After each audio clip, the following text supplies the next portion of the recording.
Air force में अग्निवीर वायु की वैकेंसी आई हुई है। यानी अग्निवीर की वैकेंसी आप जानते हैं 4 साल के लिए वो आपको ले रहे हैं।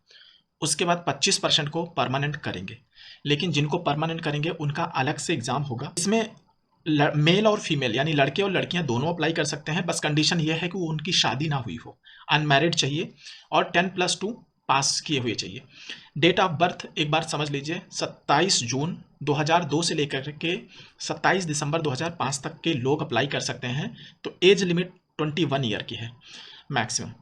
उसके बाद में ऑनलाइन एप्लीकेशन 7/11/2022 से लेकर के 23/11/2022 तक अप्लाई हो सकता है। इसलिए एक चीज़ समझिए कि जो आपको टाइम दिया जा रहा है फॉर्म भरने का वो बहुत कम है।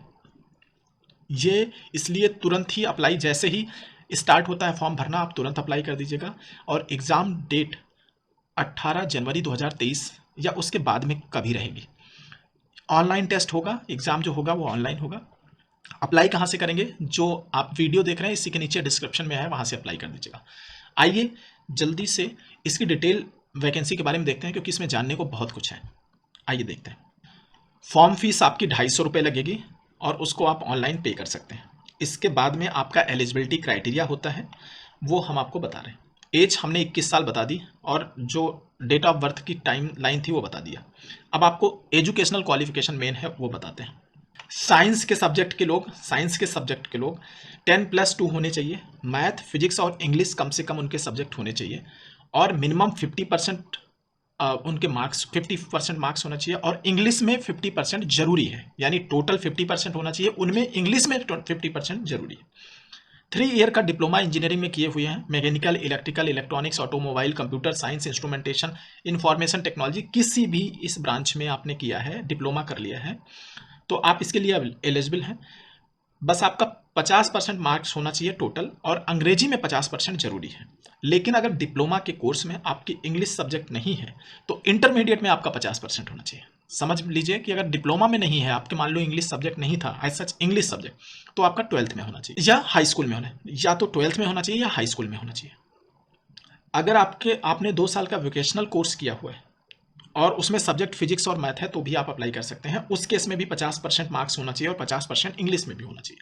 और अगर इस कोर्स में फिर से ये है कि अगर इसमें इंग्लिश सब्जेक्ट नहीं है तो उस केस में आपका हाई स्कूल या इंटरमीडिएट में इंग्लिश में 50% मार्क्स होना चाहिए, यानी इंग्लिश को ये बहुत जोर दे रहे हैं।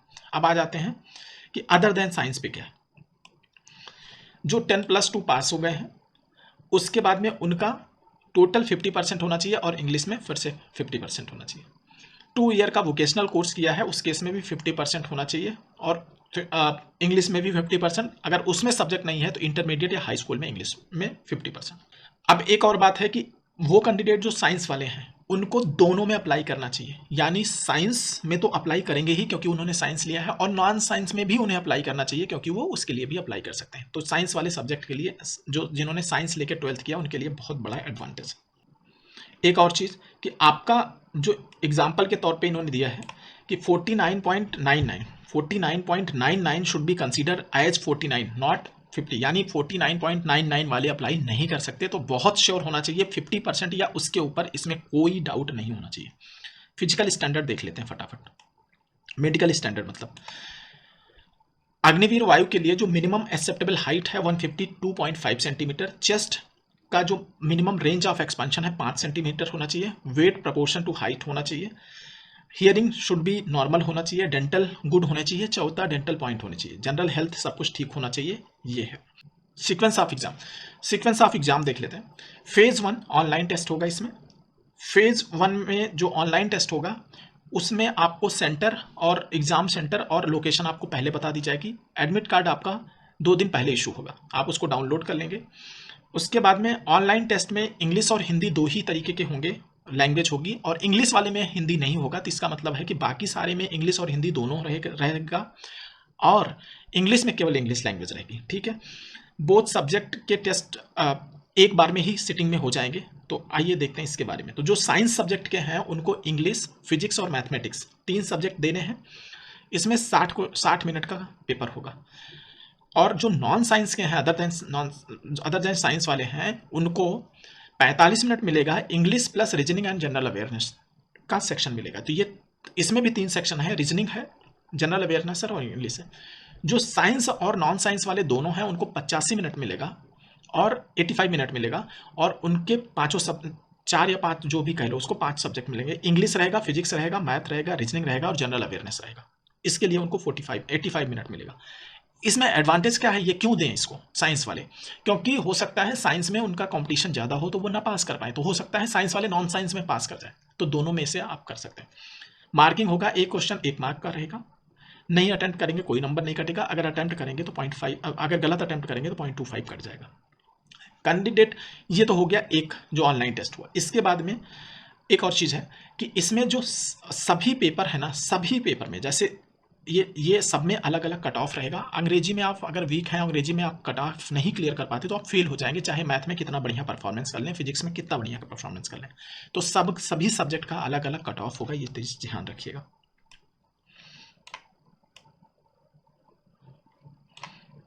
इसके बाद फेज 2 होगा जिसमें आपका मोस्टली डॉक्यूमेंट्स वेरिफिकेशन होगा, जिनका कट ऑफ यानी जो शॉर्टलिस्ट होते हैं उनका।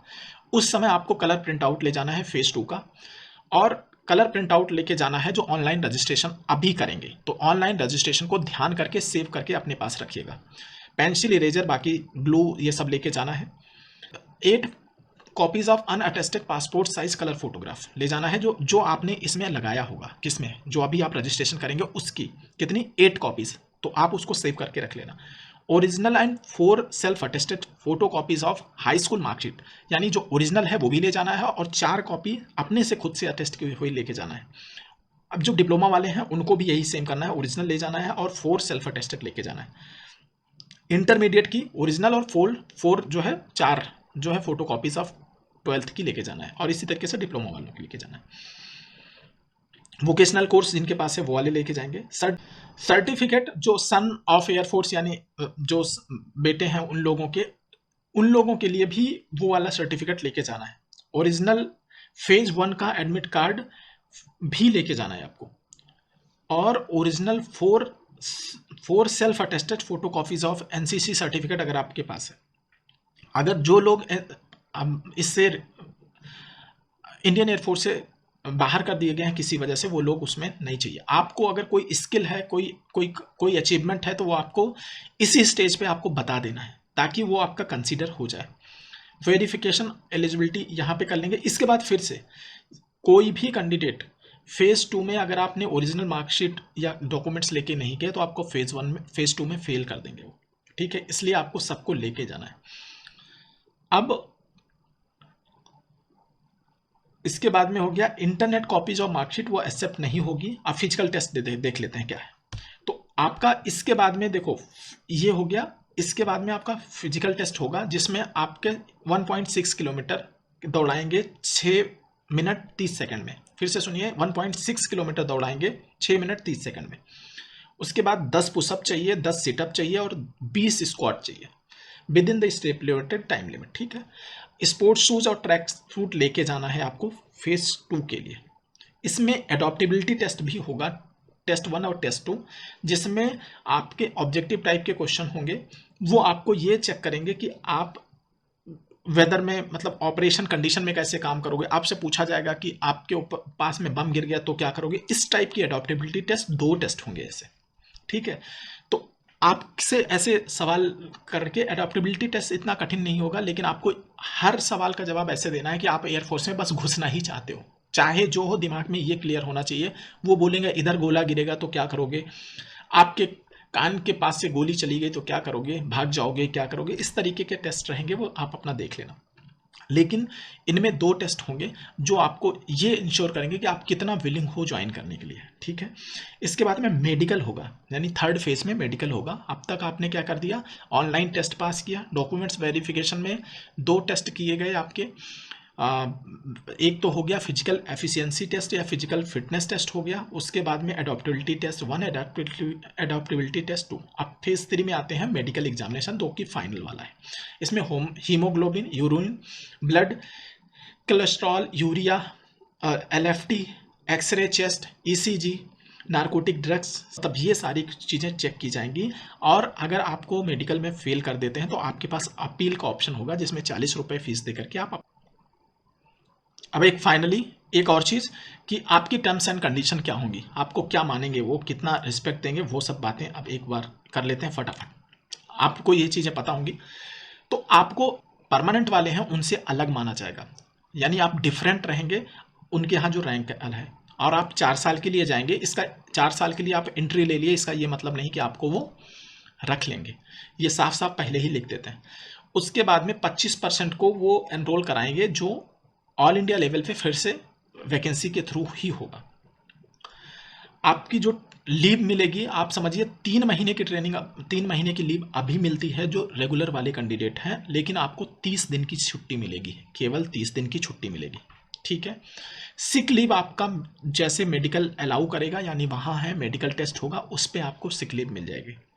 कैंटीन फैसिलिटी जब तक आप इसमें रहेंगे तभी तक होगा, उसके अलावा नहीं होगा। घर जाएंगे आपको कैंटीन फैसिलिटी, यानी एंगेजमेंट 4 साल के बाद जब आप बाहर निकाले जाएंगे तो आपको नहीं दिया जाएगा। आपको पैकेज में 30,000 रुपये दिए जाएंगे, उसके अलावा कुछ चीज़ें हार्डशिप अलाउंस और ट्रैवल और ड्रेस अलाउंस अलग से मिलेगा।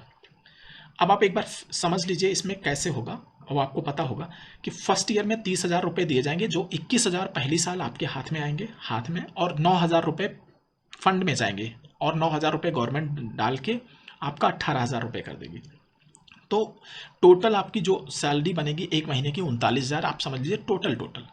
इस तरीके से दूसरे साल 33,000 हो जाएगी टोटल जो आपकी सैलरी होगी, फिर तीसरी साल 36,500 और चौथी साल 40,000, और उनमें 12 साल आखिरी साल में गवर्नमेंट कंट्रीब्यूशन कर रही होगी। तो इस तरीके से गवर्नमेंट का जो कंट्रीब्यूशन होगा और आपका कंट्रीब्यूशन होगा 5-5 लाख रुपए दोनों हो जाएंगे, दोनों मिला के 10 लाख हो जाएगा। इनमें इंटरेस्ट शामिल नहीं है, इंटरेस्ट भी आएगा तो मान लो 3-4 लाख इंटरेस्ट भी हो जाएगा, ठीक है। इतना लेकर के आप घर जाएंगे और टोटल आप महीने का 30,000 पहली साल, दूसरी साल 33,000, तीसरी साल 36,500 और चौथी साल 40,000 रहेंगे। तो सैलरी वाइज ये बुरा नहीं है। आप इवन इंजीनियर भी बनेंगे तो 30 से लेकर के 40,000 जो नॉर्मल इंजीनियर होते हैं उनको मिलता है। तो आप एक 12वीं करके एक अच्छी जॉब मिल रही है 4 सालों के लिए, बस प्रॉब्लम यह है कि परमानेंट नहीं। अब आप पीएफ आपका नहीं कटेगा, ग्रेजुटी आपको नहीं मिलेगी। अगर आपकी डेथ हो जाती है उस केस में, अगर आप इस 4 सालों में आपकी डेथ हो जाती है तो उस समय 48 लाख रुपए आपके घर को मिलेगा। इसके लिए आपको कोई कंट्रीब्यूशन नहीं देना है। अब आपको जब वहाँ से बाहर निकलेंगे तो जो आपकी स्किल्स उस समय वहाँ रहेंगी, आप मान लो उसके इंजन सही करते हैं, उसके पार्ट सही करते हैं, वो सब लिख के देंगे कि ये आपने किया है, तो आपको बाहर एम्प्लॉयमेंट पाने में आसानी होगी। बाकी आपको एक्स सर्विसमैन बाहर निकलने पे नहीं कहे जाएंगे, यानी आपको बाहर आ गए उस समय आप किसी जॉब में रिजर्वेशन मांगेंगे, नहीं मिलेगा, तो आपको वो सब नहीं मिलने वाला। थैंक यू दोस्तों, आप अब डिसाइड कर लीजिए आपको अप्लाई करना है नहीं करना है, आपको इसमें जाना है नहीं जाना है। लेकिन मेरी तरफ से यह है कि अगर आपके सामने बहुत ब्राइट फ्यूचर दिख रहा है, जैसे 12th कर लिए, अब आप आईआईटी निकालने वाले हैं, एनआईटीज़ में कहीं बीटेक करने जा रहे हैं, तब आप नहीं कर जाइए। लेकिन उसके अलावा कोई चीज़ है तो आप चले जाइए, क्योंकि 4 साल में आपका बहुत कुछ नुकसान नहीं होगा, आप बहुत कुछ सीख के आएंगे और 4 साल में एक डिसिप्लिन्ड पर्सन बन के आएंगे। तो थैंक यू दोस्तों, अप्लाई कर दीजिए इसको। बाकी की और जो डिटेल्स होंगी, इन्फॉर्मेशन होगी, वो आपको हम देते रहेंगे। Please like the video and subscribe the channel.